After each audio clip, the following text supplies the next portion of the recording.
Pagkakaisa at pagtutulungan, yan ang naging layunin ng mga volunteer na hangad maghatid ng tulong sa mga pamilyang naapektuhan ng lindol sa Mindanao. Kahit pa ang ilan sa kanila ay biktima rin. Yan ang ulat ni Israel Damaulao ng PTV Davao.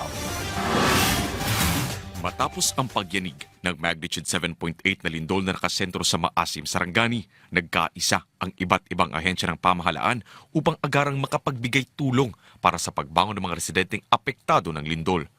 Nagkaisa rin ang mga volunteer groups sa pagtatayo ng isang relief mobile kitchen group at community pantry mula sa Davao City papunta sa Sarangani upang makapagbigay ng mainit na pagkain sa mga residenteng naapektuhan ng kalamidad.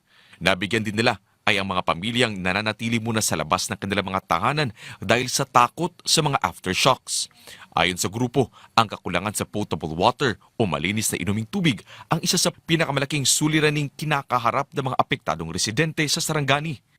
Ang pinakauna namin kailangan ay tubig and then rice. So really, in order to survive, they need to drink potable water kasi kung inom sila ng maraming tubig, nagkaka-LBM, lalo na yung mga bata nagkaka-LBM.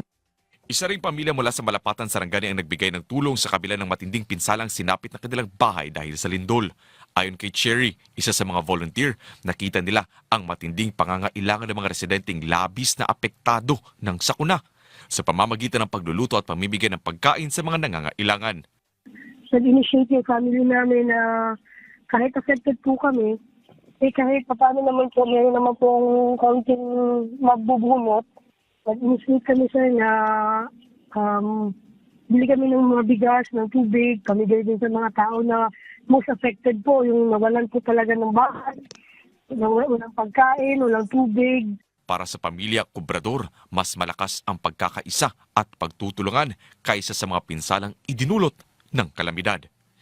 Israel Damaulao para sa Bayan.